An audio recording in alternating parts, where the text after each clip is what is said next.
Hello and welcome to another edition of Mailbag.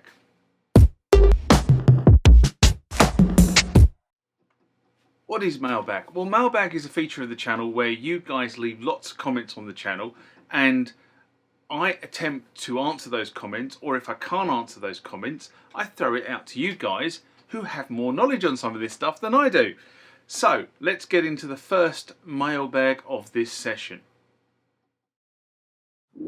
Remember, like, comment, subscribe to the channel.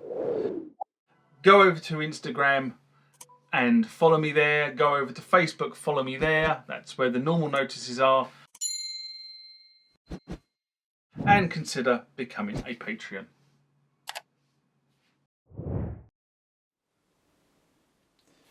The first part of this name is Han Solo WMFERS. I'm going to call you Han Solo. And Han writes, in response to Roland's manual's half complete System-8 Not a Surface, a video I did in September 2022. And he writes, I'm assuming it's a he, he's called himself Han Solo, of course. I agree with your points on the System-8 as a surface. My question is, how is the System-8, or System 1 for that matter, for an instrument controller? Not talking about Roland's VSTs. For instance, Vengeance or Omnisphere is what I'm talking about. I ask because I'm unaware of any MIDI key out there, aside from possibly the Sledge 2.0, that are laid out in a similar way to the standard multi-oscillator synths. And this is the controller style which I would like. Thank you. Ooh. So, the way the System 1 and the System 8 work is that both of them transmit control codes from the encoders when you make those changes, because if it didn't do this, this is how the VST understands what's being moved on the hardware when you have it in that kind of joined mode. It effectively is sending the control information back to the various VSTs that the Roland Cloud has that you can operate on these synthesizers. So, and although I have never done it, because I haven't even thought about it, but it might be something I might try and play around with, I am pretty sure that you can map those same control codes. In fact, I'm pretty sure there is a document from Roland giving you the control codes, I'm pretty sure of that, for the synthesizer, that you can then map from the synthesizer onto a new soft synth environment, and that might get you to where you want to go.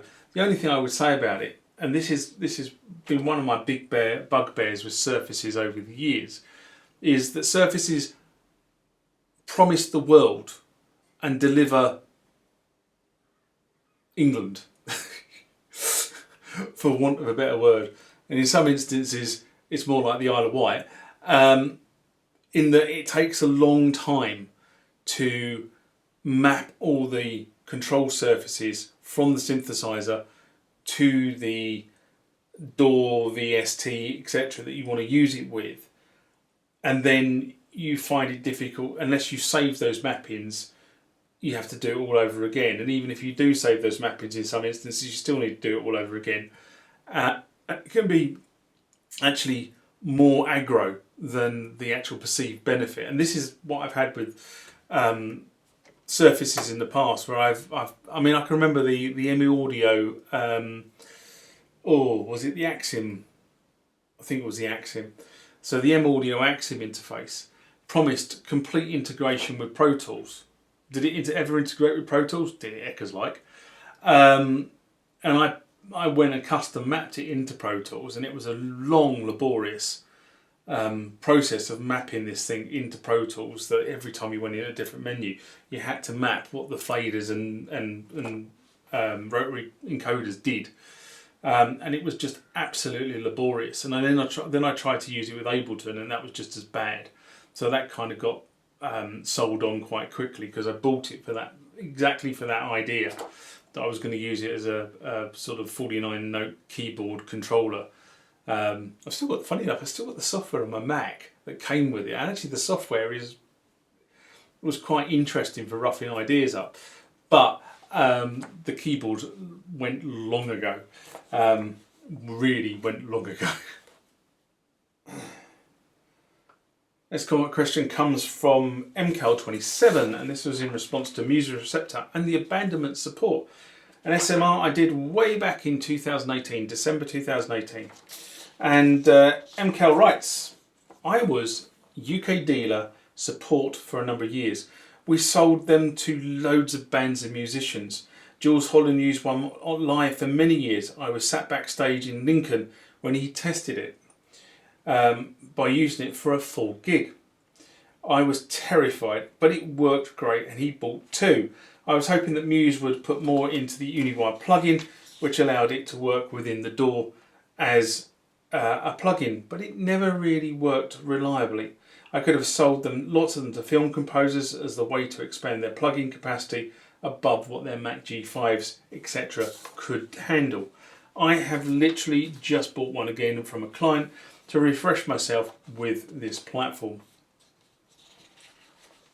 And what can I say about that? I've said several times on the channel, I think the Muse Receptor was an absolute classic, brilliant idea and never realised its full potential.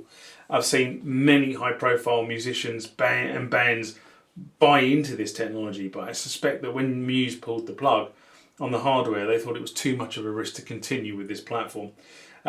Plus, up-to-date VSTs are not supported, so you can't load them.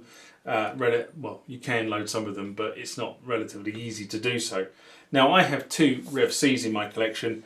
One has been tampered with by a previous owner. I'd love to get the bits that he's tampered with back to original, specifically the internal power supply that came with it, because that's now got an aftermarket power supply that doesn't fit into the, or it hasn't been properly secured in, and that's maybe one of the projects I've got to do.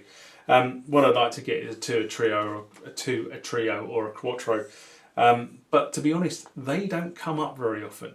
But I also seem to remember from somewhere that they sold more Rev 1s than they did 2s, trios and quattros, so in terms of percentage wise it's probably a bit skewed.